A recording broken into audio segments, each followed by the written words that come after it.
오늘은 안톤 체홉의 4대 장막극 중 두 번째로 바니 아저씨 남자 대사를 모아봤습니다. 아직 바니 아저씨를 읽지 않은 친구들도 이 영상을 끝까지 보신다면 충분히 제시 대사를 분석하고 연기할 수 있을 것이라고 생각됩니다. 화면을 캡처하신 후에 연습하시면 됩니다. 바니 아저씨 1막 아스트로프 첫 번째 대사입니다. 바니 아저씨는 늙은 유모 마리나와 의사가 직업인 아스트로프의 대화로 시작됩니다. 이 대사는 아스트로프가 자신의 신세를 한탄하는 장면입니다. 재밌는 것은 자신이 이렇게 늙어버린 이유를 모든 사람들이 그런 것처럼 다른 곳에서 찾는다는 것입니다. 자신의 직업과 주변 사람들을 탓합니다. 바니 아저씨 1막 보이니 찍기 첫 번째 대사입니다. 죽은 누이의 남편인 세레브리아코프가 도시에 있을 때에는 존경과 사랑의 마음을 가지고 있던 보이니 찍기가 이제는 빈털터리가 되어 돌아온 세레브리아코프를 못마땅해 하며 비웃습니다.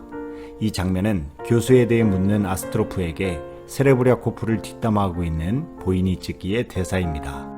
바니 아저씨 1막 보이니 찍기 두 번째 대사입니다. 자신의 누이와 결혼한 세레브리아코프, 그러나 이제 그 누이는 죽고 세레브리아코프는 아주 젊고 아름다운 새 부인을 얻었습니다. 교수에게는 이미 실망한 보이니 찍기는 세레브리아코프의 새 부인 엘레나 안드레예브나의 미모에 마음을 빼앗기게 됩니다. 그녀 앞에서 어머니가 자신을 무시하는 발언을 하자 자존심이 상한 보이니 찍기가 감정을 토로하는 장면입니다. 바니 아저씨 1막 아스트로프 두 번째 대사입니다. 의사의 직업을 갖고 있으면서도 숲을 가꾸고 보살피고 사랑하는데 항상 앞장서고 있는 아스트로프. 이 장면은 난로에 장작을 떼고 나무로 헛간을 만들 수 있도록 허락해달라는 보이니 찍기의 농담에 반박하는 아스트로프의 대사입니다.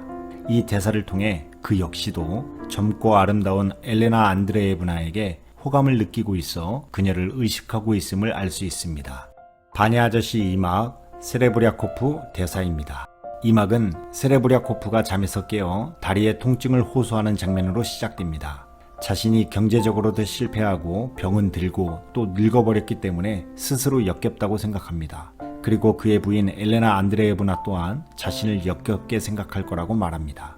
제발 그런 말로 자신을 괴롭히지 말라는 부인에게 어린아이와도 같이 투정 섞인 신세한탄을 하고 있는 세레브리아코프의 대사입니다.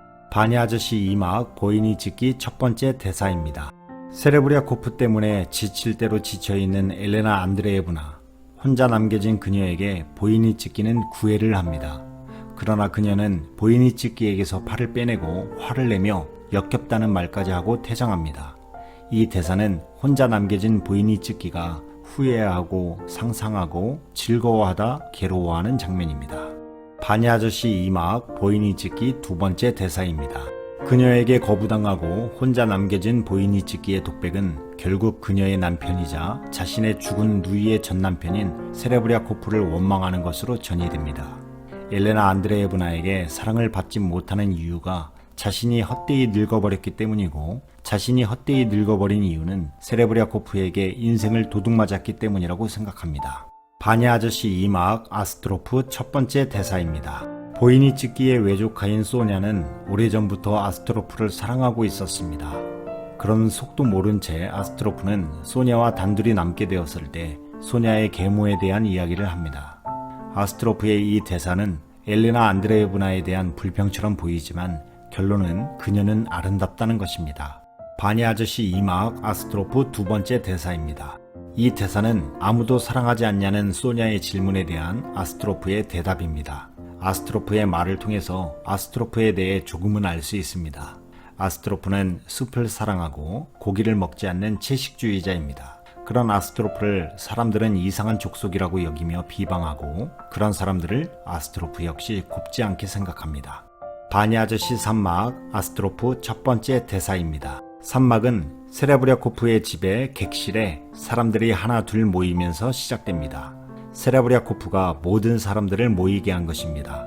이 장면은 세레브리아코프를 기다리던 중 시골에 대해 궁금해하는 엘레나 안드레예브나에게 통계 지도를 보여주며 숲의 파괴 현황에 대해 설명하고 있는 아스트로프의 대사입니다. 바니 아저씨 3막 아스트로프 두 번째 대사입니다.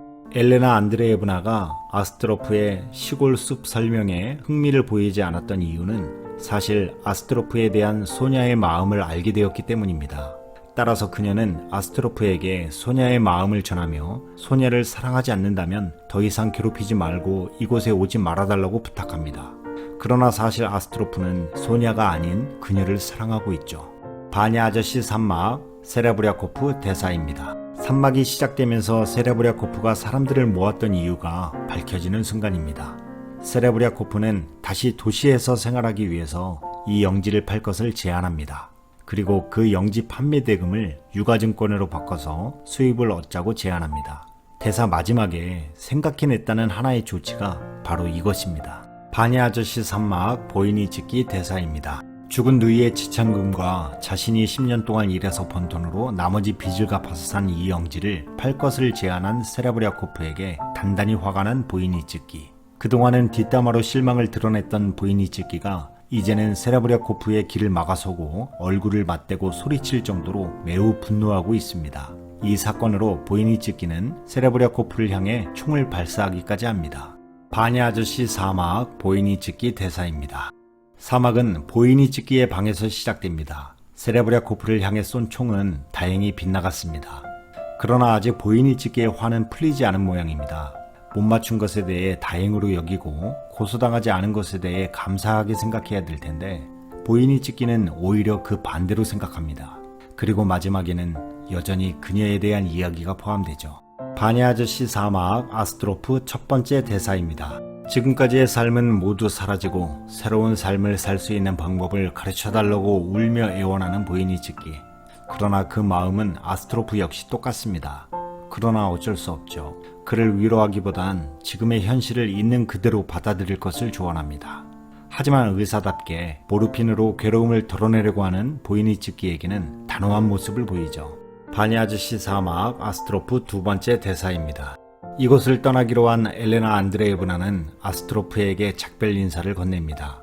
아스트로프는 작별 인사를 하면서도 여기 머물 것을 애원하기도 합니다. 당황하고 혼란스러워하죠. 그러나 깊게 생각한 아스트로프는 대사와 같이 그녀가 떠나는 것이 모두에게 나은 결정이라는 것을 인정하게 됩니다. 농담이라고 애써 말하지만 사실 모두 아스트로프의 진심입니다. 네, 지금까지 바냐 아저씨 남자 대사를 모아봤습니다. 이 영상은 제시대사 연습을 위해서 만들어졌습니다. 자유 연기를 찾고자 하신다면 반드시 대본 전체를 읽어보시기 바랍니다. 감사합니다.